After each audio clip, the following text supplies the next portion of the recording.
The following content is provided under a Creative Commons license. Your support will help MIT OpenCourseware continue to offer high-quality educational resources for free. To make a donation or view additional materials from hundreds of MIT courses, visit MIT OpenCourseware at ocw.mit.edu.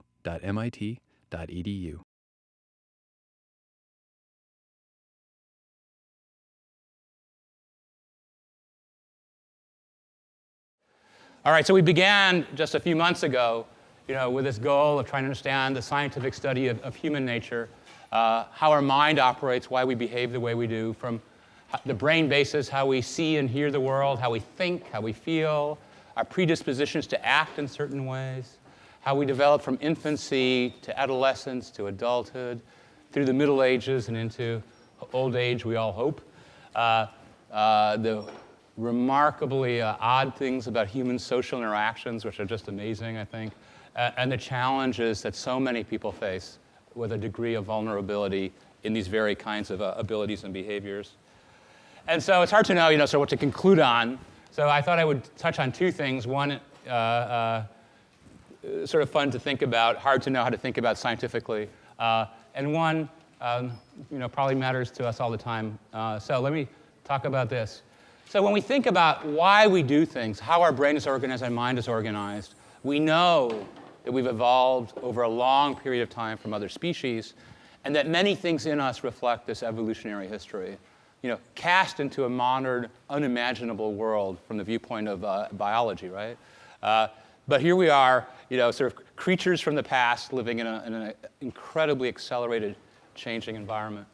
And so evolutionary psychology, people say, let's try to identify why we have certain patterns of thoughts and feelings given the history of our, the evolutionary history of our minds and brains.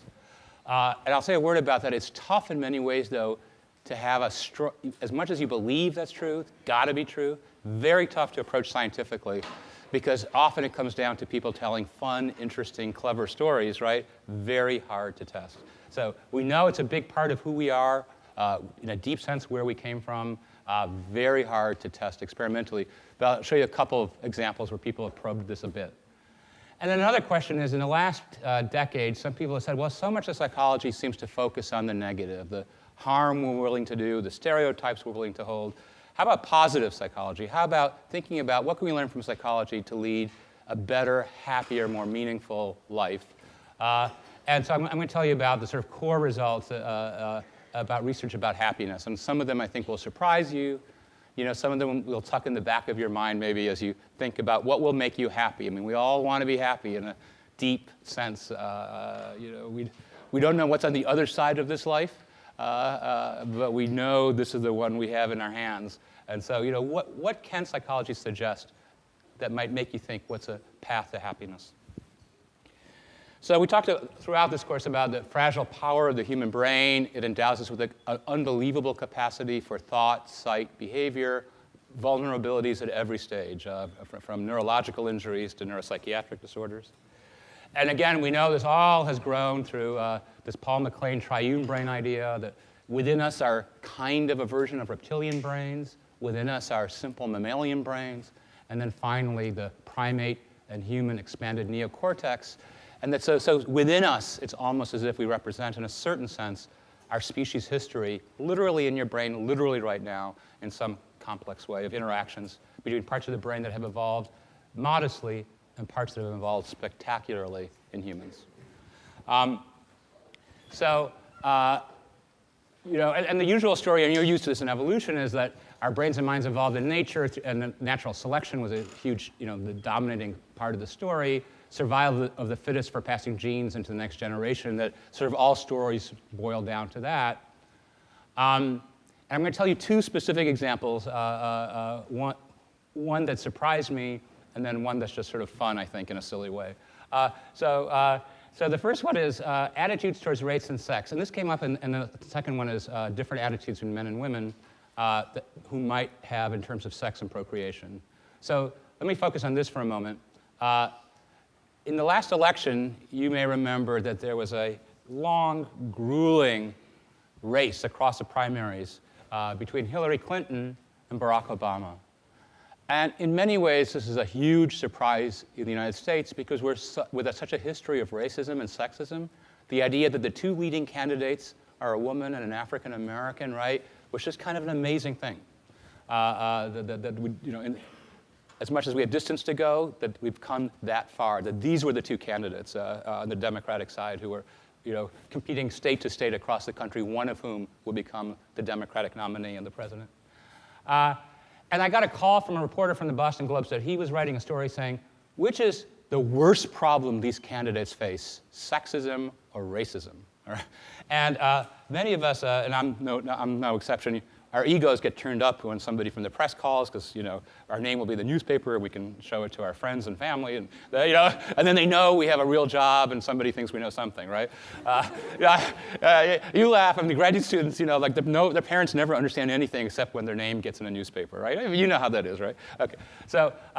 So I thought, well, I'm going to say something really clever, and all the neuroscience I know and all the psychology I know, either from my own research or for teaching this course, something. I just had nothing to say. I mean, we can all agree that racism is bad and sexism is bad. And it's kind of excellent that candidates are beating those glass ceilings in national leadership.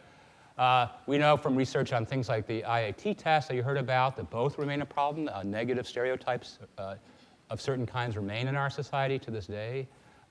Across society. So, but I was like, which is worse, terrible thing A or terrible thing B, right? And I had nothing to say. And then a newspaper article came out and said, oh, according to evolutionary psychologists, and I was not included because I had nothing to say, right? It was very sad. They said, well, really Hillary Clinton faces the harder path because in their minds, sexism is built into our species because the whole idea of how we procreate, how men and women relate in species and investment, right? That's deep in us all through evolution. Whereas racism is culturally specific and malleable. There's countries where one group is picked on. There's countries where another group is picked on. There's changes in societies. That's a changeable thing. This is a tougher thing to change, was their interpretation. I thought, well, that sounds good. Might even be true. It's like a lot of evolutionary psychology. A good possibility, a better answer by infinitely far than I could give, but who knows? And then there's one study came out that's kind of curious. So this is a study of children with Williams syndrome, a rare disorder, but very studied in both human genetics and human psychology. And it's interesting. These are the unusual facial features of these kinds of children. They're born this way. And it's caused by a deletion of 26 genes from the long arm of chromosome 7. It's one of the most purely defined and specific genetic developmental disorders in humans. So it's really drawn the interest of geneticists, because a disorder that's really very linked to a very specific part of the human genome always. Distinctive, what they call elfin facial features, developmentally delayed language skills, and maybe the most curious and charming element is unusually cheerful demeanor and ease with stranger. These are the children who will walk up to strangers and talk your ear off and not be afraid of anybody on anything, okay? To an extent that's, charming, can get you in trouble with the world being the way it is. But sometimes there are contrasts with autism. So individuals with autism find social interactions sometimes laborious, difficult, mysterious. These individuals find it delightful, nonstop. You get tired sometimes of talking to such children because they're ready to go, infinitely in terms of social interaction. And there's been some study that have atypical amygdala function and lack of fear response there. So that's the background about Williams syndrome. And then somebody did an IAT study. This is in France, but it's been replicated since. That shows that for these children with Williams syndrome, they still have a gender IAT effect. That is, for example, they're willing to consider women less likely to be good at science and math, which we know is silly, but that's a stereotype, okay? But they show no racial IAT effect, and they had control participants who showed both. So now there's still interpretation, but all of a sudden, it's as if this is deeper in the brain, and maybe this is learned, and these children aren't learning this one, but they can't stop this one. Does that make, all right? So a suggestion that there is something true about this evolutionary psychology thing, and that maybe the hardest thing for us to change deep down because of the fundamental of sexual relations in procreation that's a hard thing for us to work our head around without being thoughtful and careful about it. So here's an experiment that was used to demonstrate. So what's the usual story? The usual story in evolution is people, on average, not everybody, of course, wants to have kids because that's how they pass their genes down. And who has a lot of investment per kid in however way you look at it? Women, right? For women, it's just the first part is 9 months, okay? And then the immediate support. For men, how long is a minimal contribution? 15 seconds? Okay, well, 15 minutes. It varies, but okay. So there's a theory that if the only thing you cared about, right, was just getting your genes down there as much as possible. Was it Wilt Chamberlain, the former basketball player, who said he had slept with 1,000 women? That he would be like the champion example in men, and with women, you can't do 1,000 9-month cycles. Okay, so that for men, if that was the only thing in life, and it's not, but here's the experiment they did. We couldn't have an IRB approve this, but this was done at a university. And they said, we're going to show you an experiment like this. And this is meant to be kind of silly, but this is how evolutionary psychology things are expressed, and it's kind of funny, I think. We'll see. So what they would do is they would pick an attractive man and an attractive woman. They were the Confederates. And they would approach a student leaving the library, a random student, okay? And here's the responder. Here's a woman. Imagine yourself as women now, for those of you who are women, leaving a library, kind of late at night, not too threatening, but somebody walks up to you and says, I've noticed you in the library a few times. You seem very nice. Do you think there's any chance we could get together for a date sometime? What percentage of women said yes? In this study, 50%. Okay. Do you think that's high? Okay, let's say let's pretend it was a better approach than what I just did. I tried to make it low-key and nice. A low-key, nice approach, okay? All right. Same, for other women, the same. A male Confederate walks up and says, I've noticed you in the library, you seem very nice. What do you think about going back to my apartment and having some coffee? Okay. We'll take turns on. Women, what do you think is the number? If we start with 50, what? 20? All right. I've noticed you in the library. You seem very nice. I think there's something compatible between us. What do you think about going back to my apartment and having sex right now? See, finally the course gets super practical, right? Okay. Okay. All right. I'm not saying it's right. This is one study, right? All right, now we reverse the roles. Now, men, you get ready, all right? All right. Attractive woman walks up to you and says, I noticed you in the library. You seem very friendly. We seem to be compatible. Would you be willing to have a date with me sometime? 100%. Would you be willing, the woman says to the man, to go back to my apartment with me right now?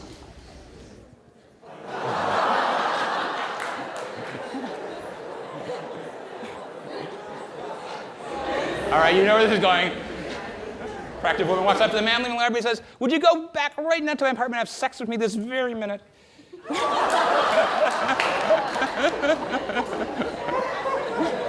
Yeah, because the guy's got things to do, he can't, yeah. What is the citation for this? Let me get that. I heard it in a talk and I saw the numbers. The numbers are correct. I have to say, when this was presented, there was some murmuring because maybe it wasn't quite IRB approved. I heard it from a good source. I'll get that for you, okay? It's in your notes, and it's okay. All right. So evolutionary psychology, whatever, it's kind of fun, but it's hard to know where it gets you, but it's definitely fun to talk about. All right, so happiness research. So, for a long time, from ancient philosophy to founding of the US to everything, people said the objective of life is we choose Aristotle for itself and never for any other reason. One of the most amazing phrases in the Declaration of Independence, we hold these truths to be self-evident that all men are created equal, that they're endowed by their Creator with certain unalienable rights, that among these are life and liberty. Well, that we would think would be obvious things now, right? But this amazing thing and the pursuit of happiness, as important as life itself and liberty itself, the pursuit of happiness. And I think we know that in our own lives, as we relate to other people, as we pursue careers, as we do things, where we put our limited lifetime resources, time and effort, We want to end up in a deep way to be happy and make the choices to get there. So we can think on average, what are the kinds that you could think in your head, what makes you happy, what makes you unhappy, and a standard list might be, people definitely want to be healthy. Nobody minds being wealthy. We'll talk about that. It never hurts to get a new car, a new TV, or new stuff, right? What makes you unhappy? Physical injury, emotional injury. I mean, hey, those are, that would be kind of standard. Now, how do you measure happiness? All right, and this is the part where you get into the funniness of psychology. See, you have with you a questionnaire, which is one of the most widely used measures of happiness. So I'll just give you a moment to look at it. You can fill it out for yourself, and we're not going to collect it, just to, and you may not even want to or whatever, but just to get a feeling of this. And you could say, oh, yeah, sorry. Anybody else who didn't get it that we could help you with? OK. Oh, a few hands over here. Oh, thank you. Again, let me say, whoever did this amazing display has made me super happy, so you're ahead of me, OK? Thank you. So it's measuring like that. You ask the person, basically, how happy are you, right? And we have a tendency to be suspicious of just asking people straight on, because if we ask them straight on, would you say this line is as big as this line if 3 other people said that? You say, no, not me, right? If you say, would you zap somebody, until that you think they're dead in another room? You'd say, no, not me, right? So we're very suspicious about what people say they will do and what they really do. But for happiness research, it's hard to beat that. Here's another one. You can circle the happiness that represents you, OK? Because what's the better question? What's the more objective measure to decide that somebody's happy? A brain image, a blood test? We don't have a better thing than the person's own statement about their sense of happiness. All the way back to a Roman philosopher, the happy man is not he who seems thus to others, but who seems thus to himself. We don't know of a better way to ask you if you're happy than to ask you if you're happy. Okay, so it's not the most satisfying kind of objective scientific measure, but maybe it's the life we lead anyway, right? We decide if we're happy or not, in some sense. So if you ask people, on average, how happy they are, a lot, 2/3 of the people will put themselves here. Almost everybody above average. Few people report that they're consistently unhappy. And I'm going to come back to this, but the thing that has struck happiness researchers, surprisingly modest influences, and I'm going to touch this up a little bit with recent study, of social status, income, gender, or ethnicity, a number of things that you could have thought would touch that, surprisingly don't touch it, or in very limited ways, but I'll tell you a little bit about those limited ways. So on a 7-point scale, the average is 4 or 5. College students, 4.9. Older people, happier. We've talked about that before. Ironically, even though older people probably face more challenges in various ways and limited lifespans, they seem happier by self-reports. One argument that income has a little relationship is this kind of a graph that looks at the average income in the US from 1930 to 1991. So here's this increase that's not going up anymore, but it was in the last century. And self-reported happiness, and you could see that at some point it goes up, but then it flattens out. So it's the general thought, and I'll show you a little bit more detail, is not much money, or in current situations, poverty, does strike down people's sense of happiness. But once you get above some threshold, and of course what that threshold is varies in so many ways depending on who you are and what you expect. But once you get above some threshold, that's not the biggest part of the story anymore. And that's pretty much a general finding. They've done all kinds of surveys about happiness across countries. It's a really interesting thing about happiness research. It's more powerful than you can imagine in grabbing hold of the minds of many people in public policy. Derek Bach, the former president of Harvard, has written a book suggesting that happiness research ought to be the basis of public policies by the government. That if you know what makes people happy, why, short of giving everybody $1 million every year, why wouldn't you tweak every policy to, even if people don't think it will make them happy, but you know from research it will. And then here's a world map where they survey people all over the place. The darker the color, the more people reported themselves happy. Now, this is very tricky, right? because now you're in the full scale. There's things like poverty, but there's also things like cultural emphases, right? In the US, we talk a lot about happiness. That concept is less prevalent in many other cultures, relatively speaking. So it's hard to know how much is the culture, how much is the actual per capita income relevant. But people are pursuing these things. And they are finding roughly this approach, the most recent one, that again, in countries where there's a lot of poverty, it's less. And then in countries where you start to have higher income. So poverty is still associated with less happiness, and you can guess that is reasonable. And there are more studies like this, again, about that direction. So early on, people said that people, that income has nothing to do with happiness, and that seems not quite right, especially at the lower end of poverty. Now, Dan Kahneman, the Nobel laureate psychologist at Princeton, has spent the last few years talking about what he calls a focusing illusion. And let me tell you what that is. It's basically this. When thinking about one topic, could be income, could be graduate school admissions, like whatever the topic is, fairness, and whatever the topic is. When you're thinking about the one topic, people tend to attribute more importance to that topic than it really has. They think it accounts for more of what goes on in the world when they're focused on it. And you see this all the time in political discussions. Like, it's all the deficit, right? We just fix the deficit, everything works. It's all raising taxes. If we just do that. People fixate on one thing, and then that's the answer to the whole problem. That all the time, never mind political debates, where things might be staged, but even in one's own personal life, that happens. Let me give you an example of how they show that to be true. They have people rate the happiness, just like you had. And then they ask them, and these were, how many dates for the single people? How many dates in the last month? And they get no correlation between self-rated happiness and how many dates you've had in the last month. Now they reverse, for some people, the order of questions. How many dates have you had in the last month? And now rate your happiness, and they get a positive correlation. The more dates you had, the happier you report yourself. Well, for people who are dating, on average, that's a measure of like getting out there, meeting people. It's an average of succeeding in some path you want to be on. So when you just thought about this, you said, whoa, if I had no dates this past month, I must be pretty miserable. I'm pretty unhappy. I'm thinking about that, right? And all the other elements of your life that contribute to your happiness, because you just focused on that. You just focused on that because the question was asked, recede disproportionately compared to the actual importance.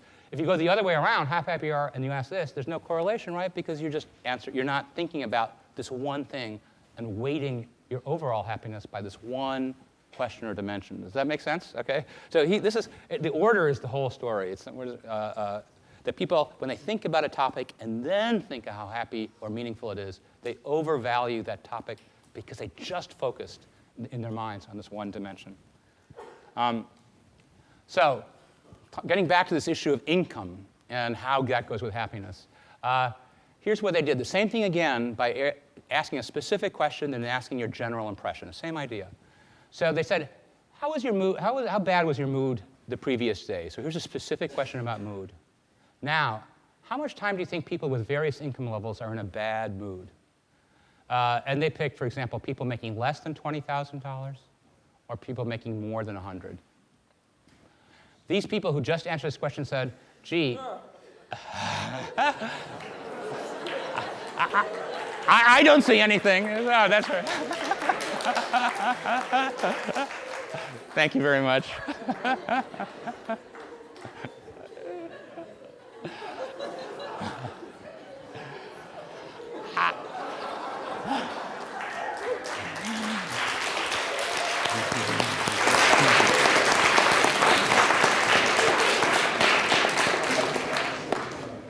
Yeah, the cool thing is, they're making videos of these lectures. We have so many applicants to be your peers in the years to come. It's going to be unbelievable, all right?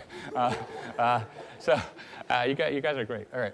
So they said it was about 32% more bad mood if you were making less or more. If you ask people making how much, it's only a 12% difference. It matters, but only a third as much, right? Because you just got them thinking about being a bad mood. So now they over-attribute income for daily happiness.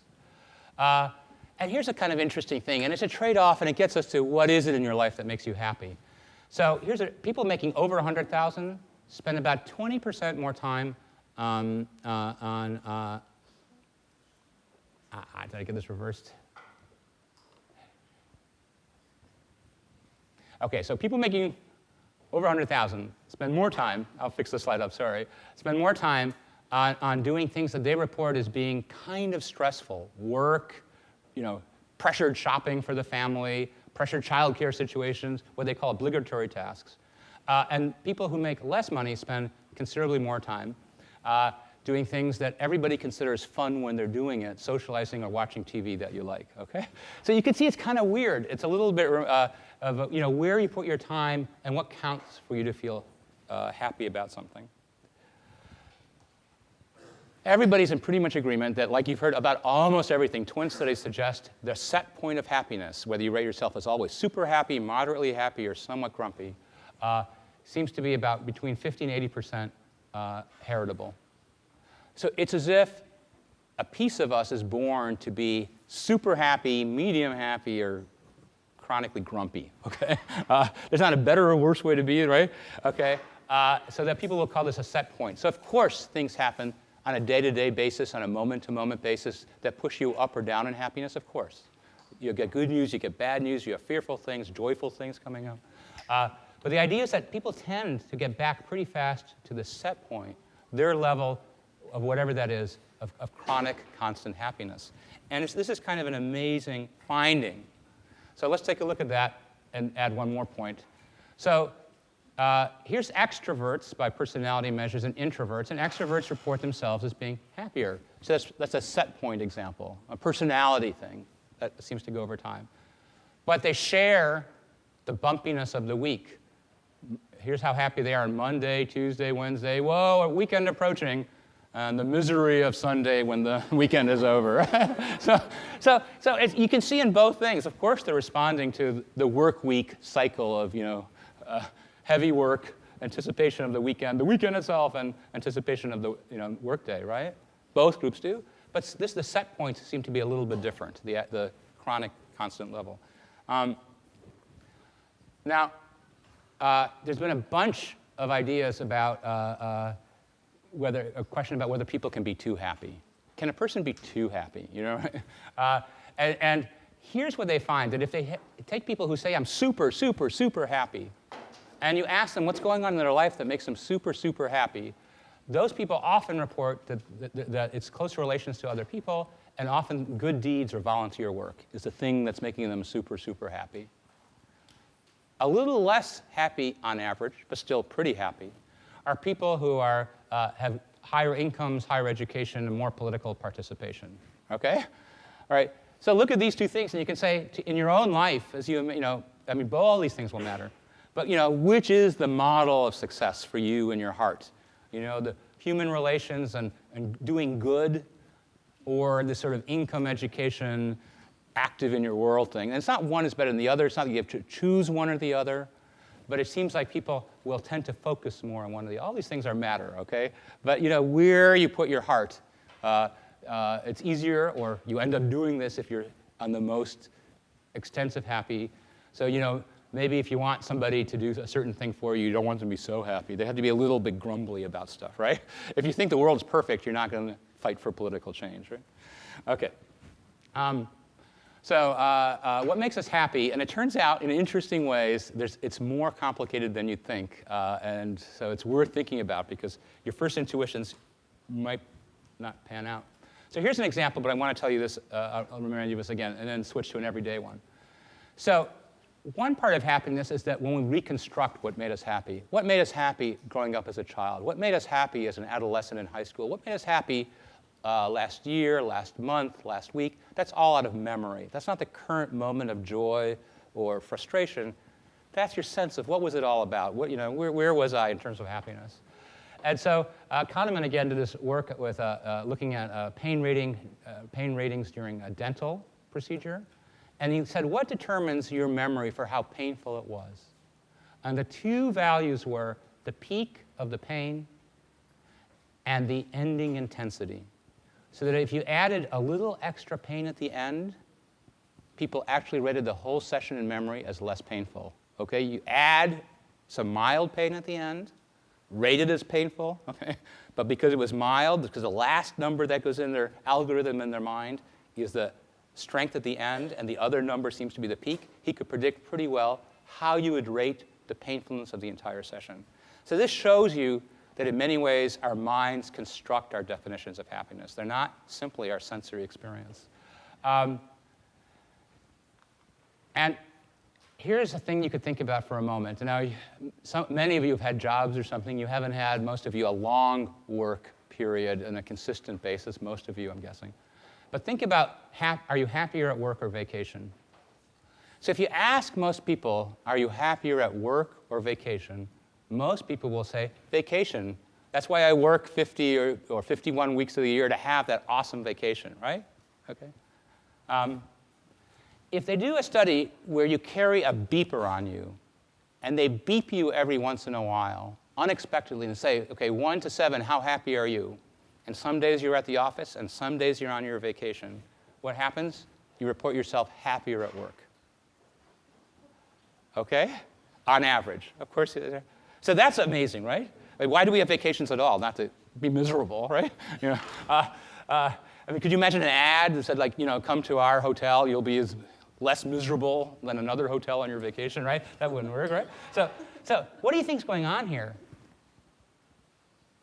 Well, what's going on here is the interpretation. This is the finding. What's going on here, the interpretation is, when we think ahead about a vacation, or when we reconstruct it in our mind, there's some things about it that make us like it a lot. When we're on the vacation, and you may know this, and I think part of it is the anticipation of vacation sometimes, what happens? Hotel wasn't so good. You got that food poisoning that ruined the whole trip. Your brother or sister were really a nuisance. Your parents were a drag.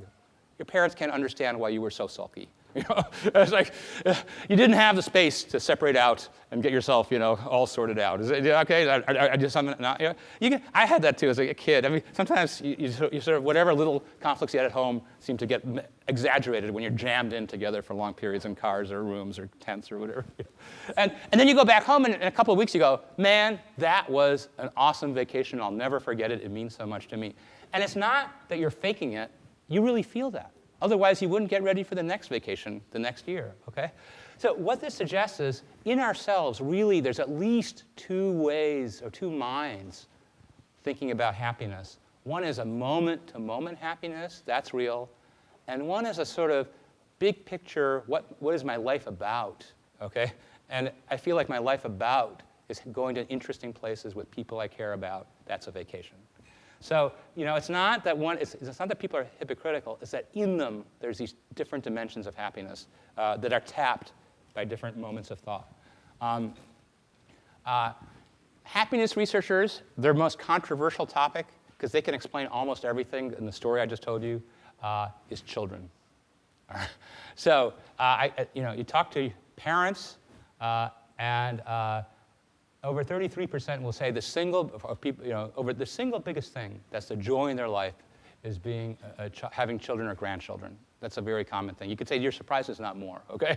But still, it's a lot. It's the single biggest thing. And I think people really mostly believe that, and when they say that. If you have people keep a day-to-day diary, the moment-to-moment source of happiness, and they rate 1 to 7 everything they just did, so it's kind of fresh in their memory, okay? Childcare is rated just over housework, below sex, socializing with friends, watching TV, praying, eating, and cooking, okay? Because, again, it's this weirdness of like, you know, oh, he's not doing his homework, or we're afraid she's doing something, or, you know, or little kids are just running around not doing what you ask them to do, and it's so frustrating because you can't get it. You know? So moment to moment, so happiness researchers don't understand why people have children at all. They can't explain it. Okay, there's a lot of effort going on to come up with some formula. Okay, and again, it's not that people will tell you, "Oh, we can't believe we had kids. How stupid was that?" You know, they say and they feel. You know, it's a phenomenal source of happiness for them. It's just when you ask them, "How about 5 minutes ago?" They go, "No." You know, why did he talk that way? Why doesn't he or she listen to me? Why don't they clean the room ever? They're 25 years old. They can make their bed, you know? Or whatever. I'm trying to. Okay, all right. So it's really interesting, these 2 different dimensions of happiness. So this idea that within us there's multiple selves, the moment-to-moment self, that's real. The big picture, what is my life about, that's real. They're not always perfectly aligned. In the US, the moment-to-moment happiness in a recent study increases until about 75,000. Of course, that's an average. Depending on what you need to buy, that number will move. But then it tops out on average.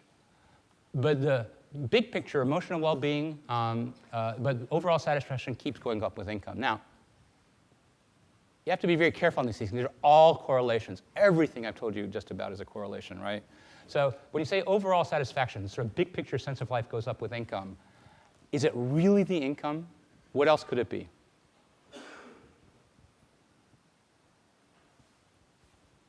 Is it literally the size of your paycheck? Does it have to be that? Yeah.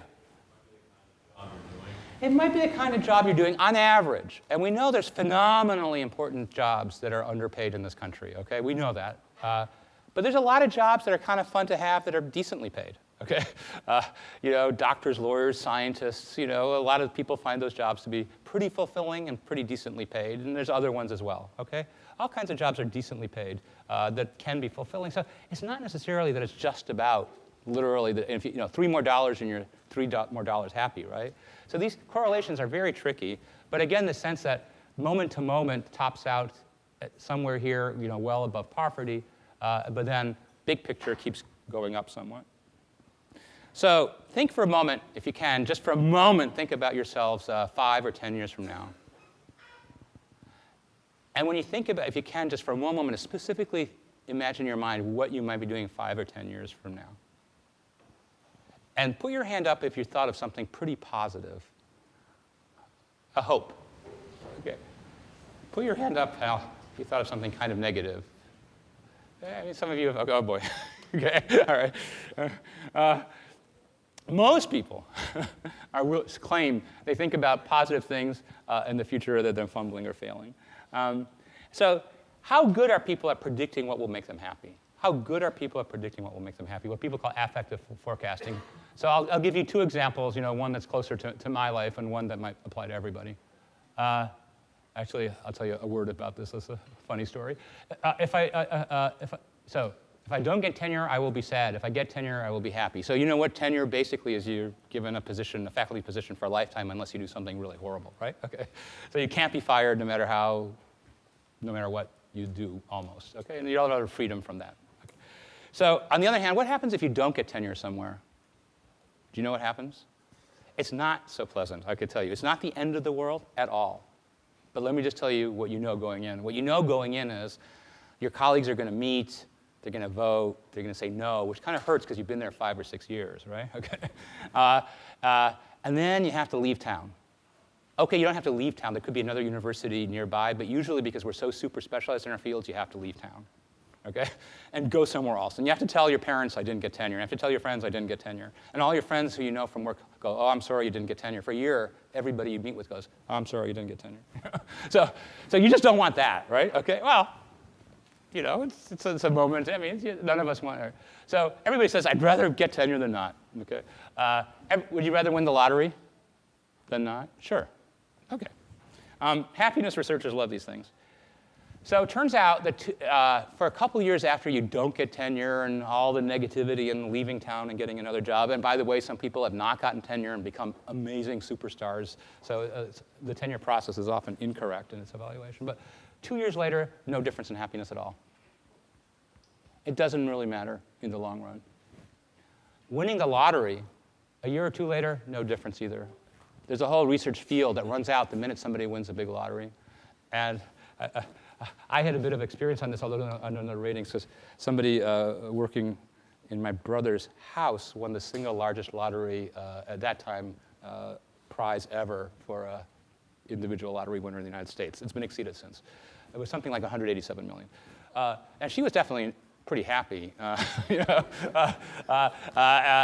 she's been, I have to say, remarkably wise since then. In how she's used the money.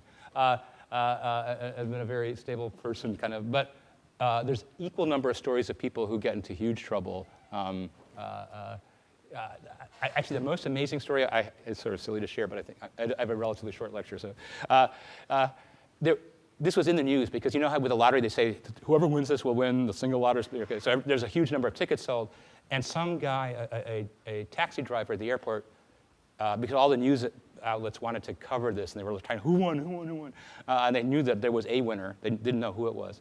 And somebody, a taxi driver at the airport, supposedly said, I won the lottery, okay? Now, we knew he didn't, because we knew this person had won it, okay?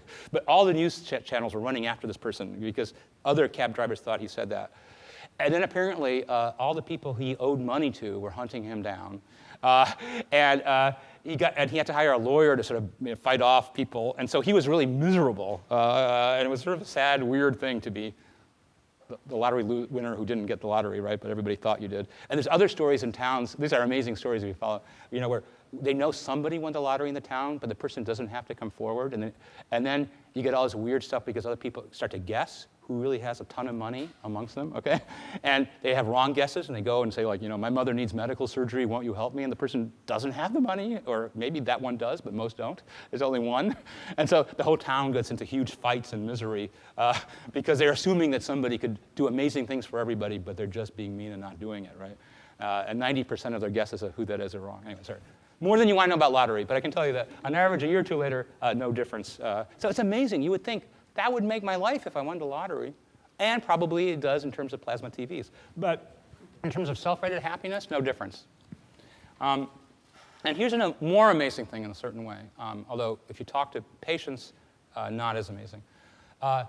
If you have an unexpected accident leading to quadriplegia or paraplegia, so you really can't get around, return to typical ratings of happiness in 3 months. So we're incredibly unable to predict, because we would have all kinds of ideas about how long these would brutalize our sense of happiness, and we're wrong. We don't know how to predict what will make us happy. And so people call this hedonic adaptation, that we sort of, or a set point, that you go back to your set point over an incredible range. You do respond, but you go back to it over an incredible range of life outcomes. So here's a small experiment compared to these things, but a controlled experiment. Dan Gilbert at Harvard, who's done amazing work in this area, he had Harvard students in a photography class choose their 2 favorite pictures from the entire class, and they were told they have to give one to their teacher and they can keep one. And there were 2 conditions. In one condition, once they gave that picture to their teacher, that was it. In the other condition, they could change the picture. In a few days. Now you know in all this course, every time you think A, go opposite B, right? Because that's. But if you weren't amazingly sophisticated psychologists at this point, if you were just a person on the street, which do you think would sound better, having no choice or having the possibility of exchanging the picture if you want to in a couple of days? The choice. We like choice, right? No. The people who are happier are the people who say, once you hand the picture, that's to me. These people are sitting around going, I don't know. What would I be happier? This picture, that picture? I don't know. I can't say, right? Because also, once it's an irrevocable choice, what amazing human thing comes into play that helps us feel good about our lives? Cognitive dissonance. Did I pick the right picture? That teacher's a sucker. I thought they were the 2 best, but the one that teacher took, that was pretty bad. I can't believe how lucky I am that irrevocably I ended up with this picture, right? The person who has days to do this, they can't let cognitive dissonance come in and fix up their choice. Paradox of choice, why choices can be painful. So again, we like choice, I like choice. There's an experiment, people say you go into a typical big grocery store, 285 cookie choices, 13 sports drinks, 75 iced teas, 200 channels, and more, right, on cable, okay? So they did an experiment in Palo Alto, Stanford's group, in a gourmet food store, and they had exotic, high-quality jams, and you could taste some jams and then get a coupon for $1 off if you buy the jam. All right, it's a typical kind of thing you might see sometimes in grocery stores. And they would have you taste either 6 jams or up to 24. Now, most people didn't do 24 jams, okay? Because you wouldn't want to have that many even single tastes of a jam, but you'll try a few, right, at a table like this. So first of all, here's the 2 tables, 6 jams or 24. More shoppers came to the table with 24. Well, you see 24 jams out there. It's kind of impressive, right? Like, there's got to be something I like there. What's going on, right? So more people are drawn to the big choice department. Now, when they get there, they only have about 5 jams. These people have about 6, so it's about the same number of jams that you taste. Big display, lots of choice, limited choice.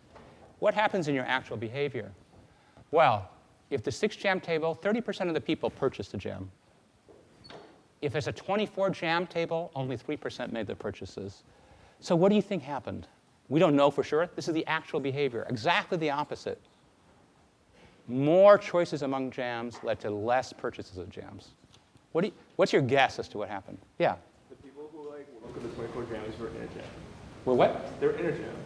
In a jam. That's pretty good. They were in a jam, yes. And because what? Because I tried 5 or 6. That's all I could try, but there's another 20 out there, and they could be awesome beyond belief, and I'm not going to commit.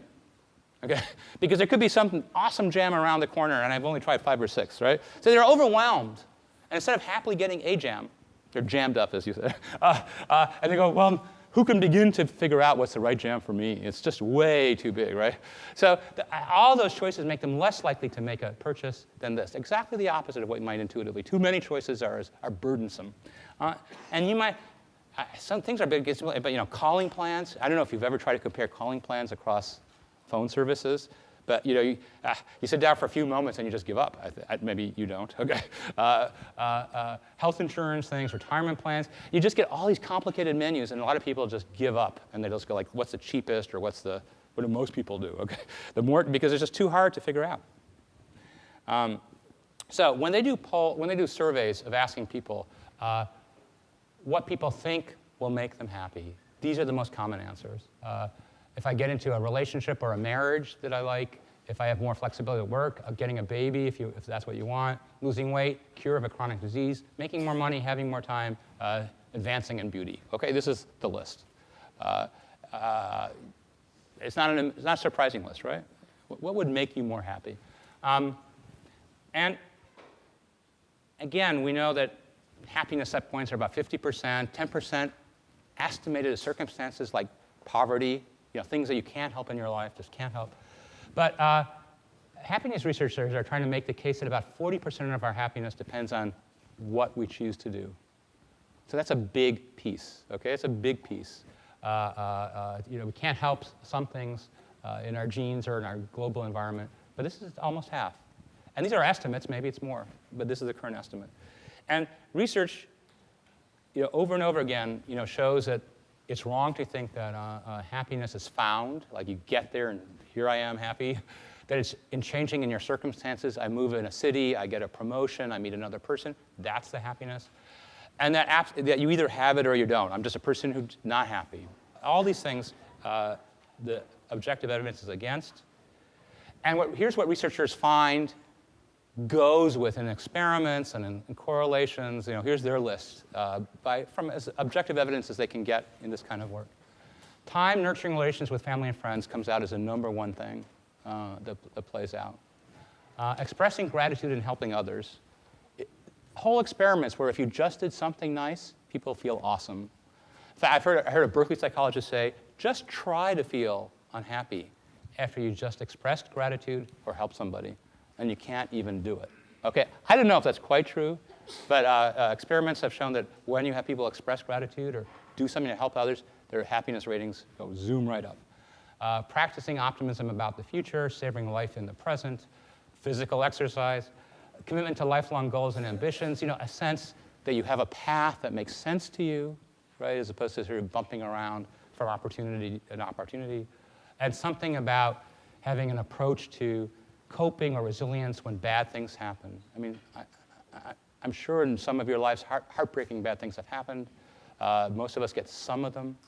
Many of us get everyday things that we struggle with. And the path by which we deal with adversity, huge influence on self-reported happiness. So again, so this is my final slide. And I hope that this course, you guys have made me happy throughout this course. I've had incredibly pleasurable lunches and dinners and brunches with students from the course. This is just stunning for me. It's truly moving. I'm just very grateful to have had the chance to introduce you to these ideas. Have a okay exam period. You have to get through that. Bounce back and cope and have a great summer. Thanks very much.